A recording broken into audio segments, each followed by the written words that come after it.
धंधा क्यों बंद होता है। पार्ट 2 में आपका स्वागत है। पार्ट 1 में कोशिश किया आपको बताने के लिए कि कौन सी ऐसी वजह है, कौन से ऐसे कारण है जिसकी वजह से धंधा बंद होता है, और आज इस पार्ट 2 में बाकी के पॉइंट्स को मैं कवर करने वाला हूं। दोस्तों, उस वीडियो में मैंने आपको सबसे पहले इंपॉर्टेंट चीज बताई थी कि हमारे धंधे में अगर रोड मैप नहीं होता है, स्ट्रैटेजी नहीं होती है, धंधे की स्ट्रैटेजी नहीं होती, बिजनेस की स्ट्रैटेजी नहीं होती, सेल्स की स्ट्रैटेजी नहीं होती, सोशल मीडिया की स्ट्रैटेजी नहीं होती है, आपका vision, mission, core purpose, core value विभाग नहीं होता है, तो आपका धंधा बंद होता है। अगर आप चाहते हो अपने धंधे का रोड मैप बनाने के लिए, तो उसके लिए हमने एक फ्री वेबिनार रखा हुआ है, बिजनेस डिजाइन मास्टरी प्रोग्राम। बहुत ही लिमिटेड प्रोग्राम से, और उसका जो लिंक है ग्रुप का मैंने डिस्क्रिप्शन में दिया है, तो आप उस ग्रुप को ज्वाइन करके उस प्रोग्राम को अटेंड करके अपने बिजनेस का रोड मैप बना सकते हो। तो आज मैं बताने वाला हूं आपको पार्ट 2 में कि किस वजह से धंधा बंद होता है और आपको क्या करना पड़ेगा।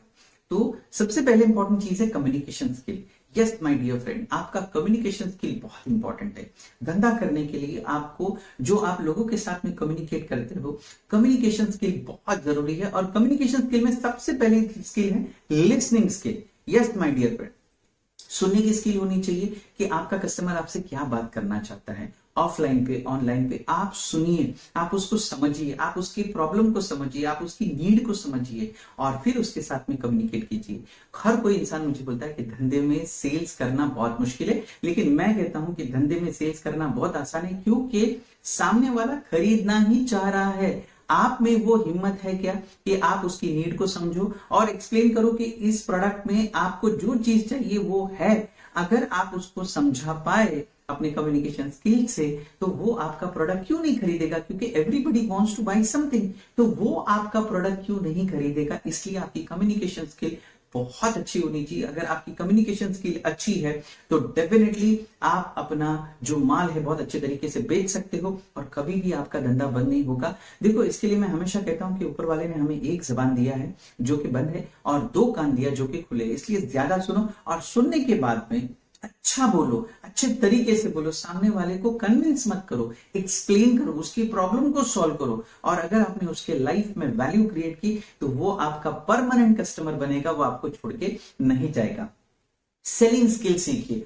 यस माय डियर फ्रेंड, ये सेलिंग स्किल ना बहुत इंपॉर्टेंट स्किल है, हर धंधे वाले को आना चाहिए, क्योंकि वो सेल करता है अपने एम्प्लॉय के साथ में अपने कॉन्सेप्ट को, वो सेल करता है अपने सप्लायर को अपना कॉन्सेप्ट को, सेल करता है अपने कस्टमर को, एवरीवेयर फंडिंग देने वालों को वो अपना कॉन्सेप्ट सेल करता है। यानी सेलिंग स्किल अगर आपके अंदर है तो आप कुछ भी बेच सकते हो। आप अपने कॉन्सेप्ट को सेल कर सकते हो, अपने प्रोडक्ट को सेल्स कर सकते हो, आप अपने वैल्यू को सेल्स कर सकते हो, अपनी सर्विस को सेल कर सकते हो। तो सबसे इंपॉर्टेंट है कि आपके अंदर सेलिंग स्किल होनी चाहिए। मैंने इसके लिए एक बहुत ही बेहतरीन वीडियो बनाया सेलिंग स्किल्स पे, आप उसको भी देख सकते हो। तो सेलिंग स्किल अगर आपके अंदर आती है तो डेफिनेटली आपका धंधा कभी बंद नहीं होगा, लोग आपके साथ में जुड़े रहेंगे। सेल्स टारगेट, आपको काम करना है सेल्स टारगेट पर।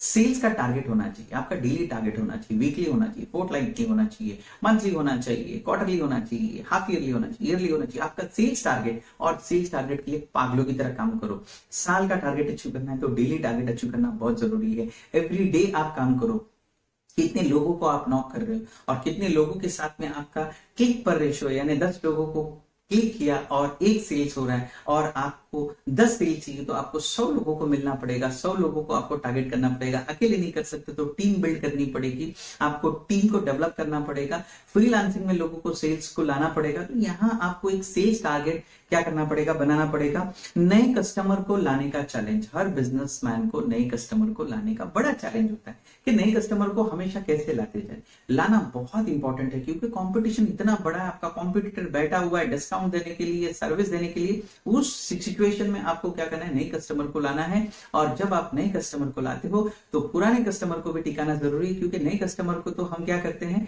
डिस्काउंट देके बुला देते हैं, लेकिन क्या पुराना कस्टमर इससे राजी होगा कि यार इसने मेरे साथ में तो चीटिंग किया, दूसरे को डिस्काउंट दे रहा है, मुझे नहीं दे रहा है, तो क्या वो कस्टमर आपके साथ में लॉयल रहेगा। तो नए कस्टमर को लाने के साथ साथ पुराने कस्टमर को टिकाना भी बहुत इंपॉर्टेंट है। इसलिए पुराने कस्टमर को टिकाने का चैलेंज होता है कि उनको भी हम कैसे और ज्यादा से ज्यादा सर्विस देके, उनके लाइफ में वैल्यू क्रिएट करके, उनको हमारे साथ में हम यहाँ क्या करेंगे, टिका के रखेंगे।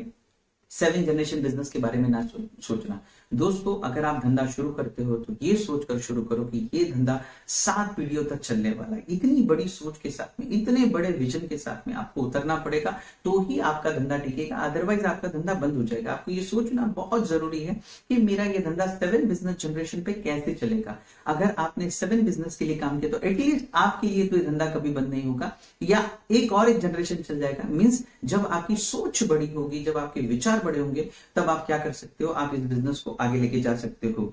देन सबसे important, to do list and daily activity report बनाना।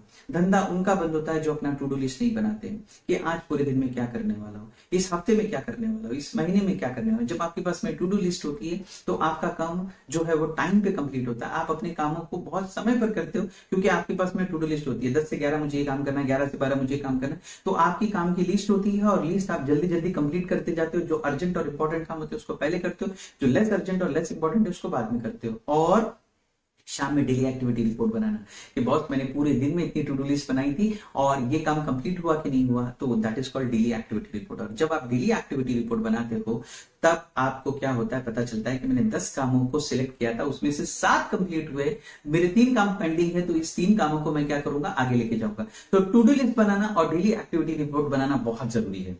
दोस्तों धंधा बंद होने का सबसे बड़ा कारण है प्रोडक्टिव ना होना। आपको प्रोडक्टिव होना बहुत जरूरी है। प्रोडक्टिव का मतलब है जितना आप काम कर रहे हो, क्या उस काम के बदले में आप प्रोडक्टिविटी दे रहे हो। यानी बहुत से लोग 10 घंटा तो काम करते हैं, लेकिन उस 10 घंटे के बदले में क्या सच में धंधे को प्रोडक्टिविटी मिल रही है। इसलिए आपका प्रोडक्टिव होना बहुत जरूरी है। जब आप प्रोडक्टिव रहोगे, यानी काम करने के बाद में उसका रिजल्ट आना चाहिए, उसके बदले में कोई आउटपुट निकलना चाहिए, दैट इज कॉल्ड प्रोडक्टिविटी। मैंने बहुत से लोगों को देखा है दिन भर काम करते हैं लेकिन प्रोडक्टिविटी उनकी जीरो होती है। इसलिए आपको अपनी प्रोडक्टिविटी बढ़ानी पड़ेगी, अपने धंधे को कम समझना। इसलिए आप अपने धंधे को बंद कर दे। कोई भी धंधा कम नहीं होता, कोई भी धंधा, कोई भी बिजनेस छोटा नहीं होता। बिजनेसमैन है, एंटरप्रेन्योर है, जॉब क्रिएट कर रहा है, टैक्स भर रहा है, पैसे कमा रहा है, दूसरों को पैसे कमाने का मौका दे रहा है। तो आप अपने धंधे को कम मत समझिए। आपके धंधे में आप मिराकल कर सकते हो, बहुत कुछ कर सकते हो। कंसिस्टेंटली काम कीजिए, मेहनत कीजिए, हार्डवर्क कीजिए, डेडिकेशन कीजिए, कंसिस्टेंसी के साथ फोकस कीजिए, लेकिन अपने धंधे को कम मत समझिए। हमेशा हमको दूसरे का धंधा अच्छा लगता है, लेकिन उसका पेन पॉइंट क्या आपको पता है, वो कितने कर्जे में है, उससे क्या प्रॉब्लम सह रहा है, आपको कुछ नहीं पता। इसलिए आपको क्या करना है, आपको अपने धंधे को कम नहीं समझना है। बहुत से लोग अपने धंधे को बहुत कम समझते हैं और इसके वजह से, उस इंफीरियरिटी कॉम्प्लेक्स की वजह से अपने धंधे को क्या कर देते हैं, बंद कर देते हैं। सेविंग ना करना। यस माय डियर फ्रेंड, आप चीज याद रखिए कि आप अगर धंधा करते हो तो आपको सेविंग करना बहुत जरूरी है। जब आप प्रॉफिट कमाते हो तो उस प्रॉफिट का एक हिस्सा एक रिजर्व में डाल दीजिए। एक ऐसा, जब कोई बुरा वक्त आएगा तब आप क्या कर सकोगे, उस प्रॉफिट को यूज कर सकते हो, उस रिजर्व को इस्तेमाल कर सकते हो। इसलिए सेविंग करना, अच्छे तरीके से सेव करना और पैसे को प्रॉफिट से निकालना, क्योंकि धंधे में कभी भी अप्स एंड डाउन होते हैं, अच्छे वक्त बुरे वक्त होते हैं, तब आप उस सेविंग को क्या कर सकते हो, इस्तेमाल कर सकते हो। सेविंग करना और सेविंग करने के बाद में उसको इन्वेस्ट करना। Yes my dear friend, you have to do the investment. यानी आपने सेव किया, पैसे बचाए और पैसे बचाने के बाद में उसको क्या किया, कहीं पे भी इन्वेस्ट किया। जब आप उसको कहीं पे भी इन्वेस्ट करते हो तो वो पैसा आपके लिए काम करने लगता है, वो आपको पैसिव इनकम जनरेट करके देता है। तो आपको क्या करना है, आपको पैसे को सेव करना है, सेव करने के बाद में उसको इन्वेस्ट करना है और इन्वेस्टमेंट से जो आपको प्रॉफिट मिलेगा उसको भी आपको क्या करना है, री इन्वेस्ट करना है। उसको खाना नहीं, क्योंकि खाने के लिए तो आप काम कर ही रहे हो और वहां से हर वक्त एक क्या कर रहे हो, पैसा निकाल रहे हो। देखो दोस्तों, इसको कहते हैं कंपाउंडिंग पावर। यानी जब आपका पैसा जमा जमा जमा होके एक 10 साल, 5 साल, 20 साल के बाद देखोगे तो बहुत बड़ी रकम तैयार होगी। आप अपना एक रिटायरमेंट फंड भी तैयार करोगे। यानी एक वक्त के बाद में जब आप कुछ भी नहीं करोगे तो आपका पैसा आपके लिए काम करेगा। एंड स्लोली स्लोली इसको ऐसी जगह पे इन्वेस्ट करो जो आपको पैसिव इनकम देगा। प्रॉपर्टी में हो गया, शेयर्स में हो गया, क्रिप्टो में हो गया, जहां आपको लगता है, जहां आपका नॉलेज अच्छा हो, जहां आपको पता हो। दूसरों के दम पर कभी भी इन्वेस्टमेंट मत करो। बहुत से धंधे इसलिए बंद हो जाते हैं क्योंकि हमको नॉलेज नहीं होता और हम किसी और के नॉलेज को सुपीरियर समझते हैं और उसकी नॉलेज के बेसिस पे हम इन्वेस्टमेंट करते हैं और हमारा पैसा क्या हो जाता है, डूब जाता है। इसलिए आपको एक ध्यान देना है, जब भी आप इन्वेस्टमेंट करो तो खुद के एफर्ट से करो। आपको पता होना चाहिए कि कंपनी का जो रेट ऑफ रिटर्न है वो कितना है। आप, मैं कहीं इन्वेस्ट कर रहा हूं तो उससे मुझे कितना पैसा मिलेगा। छोटे छोटे धंधे में पैसा इन्वेस्ट करना शुरू करो, फंडिंग करना शुरू करो। पता नहीं कौन सा बिजनेस बड़ा बन जाए, ओयो बन जाए, ओला बन जाए, उबर बन जाए, आपको नहीं पता है। तो आप सेविंग करो। सेविंग करने के बाद में इन्वेस्टमेंट करने के बहुत सारे ऑप्शन है। इन्वेस्टमेंट से जो आपको इनकम मिले उसको री इन्वेस्ट करो और अपना पैसिव इनकम क्रिएट करो। पैसिव इनकम जब आपका स्ट्रांग होगा तब आप धंधे धंधे में आपको एक सेकंड सोर्स शुरू हो जाएगी अलग धंधे से, और इसकी वजह से आप अपने धंधे में कॉम्प्रोमाइज नहीं करोगे और आप कभी भी दब के धंधा नहीं करोगे। आप दब के धंधा नहीं करोगे तो आपका धंधा कभी भी बंद नहीं होगा। दोस्तों, मैं जो कंटेंट लाता हूँ बड़ी मेहनत से लाता हूँ और मैं कोशिश करता हूँ कि जितना नॉलेज मेरे पास में किताबों से पढ़ के या कहीं ट्रेनिंग से लेके, तो मैं सोचता हूँ कि ये जो नॉलेज है मैं आप लोग के साथ में शेयर करूँ, क्योंकि मुझे डाई एम्प्टी होना है, मरना है पूरा खाली होके। जो नॉलेज मेरे पास में मैं आपके साथ में शेयर करूँ, और आपसे भी दरख्वास्त करता हूँ कि आप भी इस चीज को क्या करो, ऐसे ही आगे बढ़ाइए। आपके पास जो नॉलेज आता है आप सोचिए कि आपका कोई भाई है, आपका दोस्त है, उसको भी इस नॉलेज की जरूरत है, तो उसको भी ये नॉलेज दीजिए, उसको शेयर कीजिए। और आपको अगर मेरा ये वीडियो पसंद आए तो प्लीज मुझे प्यारे प्यारे से कमेंट कीजिए। अगर आप मेरे चैनल पे नहीं तो प्लीज मेरे चैनल को सब्सक्राइब कीजिए।